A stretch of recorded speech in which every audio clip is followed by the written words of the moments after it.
اعوذ باللہ من الشیطان الرجیم، بسم اللہ الرحمن الرحیم۔ لاکھوں کروڑوں درود و سلام نبی پاک صلی اللہ علیہ وآلہ وسلم اور ان کی آل پر۔ میرے پیارے بہنوں، بھائیوں، بزرگوں، دوستوں، السلام علیکم۔ میرے ایک جاننے والے ہی ہیں، انہوں نے صبح صبح فون کیا، جی مجھے کوئی نسخہ ایسا لکھ کر دیں کہ مجھے رات کو سکون سے نیند نہیں آتی، بار بار آنکھ کھل جاتی ہے اور دیر تک کروٹیں بدلتا رہتا ہوں بیڈ پہ اور مجھے نیند نہیں آتی۔ نیند کے کئی فیکٹر ہیں، کس وجہ سے نہیں آتی؟ معدے کی خرابی کی وجہ سے پرسکون نہیں نیند آتی، اور ذہنی ٹینشن ہو، کوئی پریشانی ہو کوئی، اس میں نیند نہیں آتی۔ تو ان چیزوں سے تھوڑا سی پرہیز کریں، کیونکہ جو چیز ہونی ہے وہ اس نے تو ہونا ہی ہونا ہے۔ تو ٹینشن فری ہوں، اور یہ دوائی جو میں ایڈوائز کروں گا انشاءاللہ، اگر معدے کی وجہ سے اور ذہن کی وجہ سے، اگر ذہن کمزور ہو جاتا ہے تو اس کی وجہ سے بھی نیند نہیں آتی، پرسکون نہیں نیند آتی۔ آپ ایسے سوئیں جی، بالکل بے فکر ہو کر سوئیں اور یہ دوائی استعمال کریں۔ انشاءاللہ تعالی آپ دعائیں دیں گے کہ ہاں جی کسی نے کوئی نسخہ بتایا ہے، بہترین نسخہ ہوتا ہے، دیسی نسخہ ہوتا ہے، بہترین قسم کا نسخہ ہوتا ہے، اس نسخے کو استعمال کریں، انشاءاللہ آپ کو پرسکون نیند آئے گی۔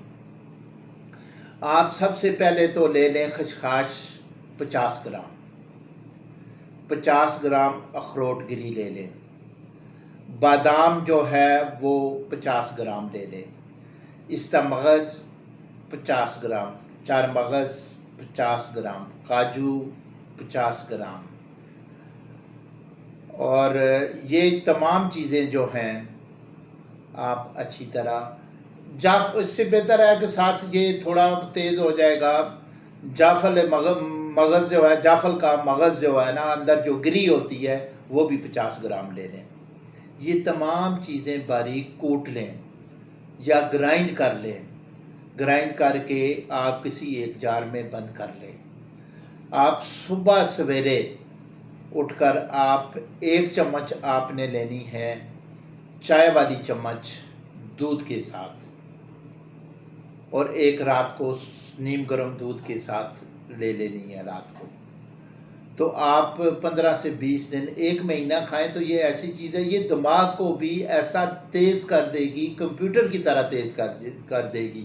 یہ چیزیں بڑی تقویت دیتی ہیں۔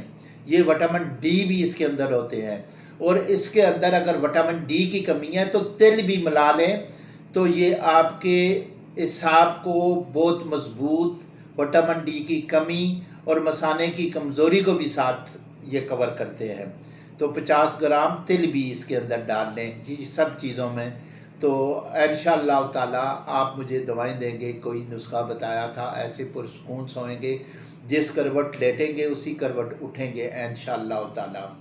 تو آج میں نے لمبی چوڑی بات نہیں کی ہے، یہ زیادہ سے زیادہ شیئر کریں تاکہ میرے تمام بہن بھائی بزرگ جتنے بھی ہیں ان کو یہ فائدہ پہنچ سکے۔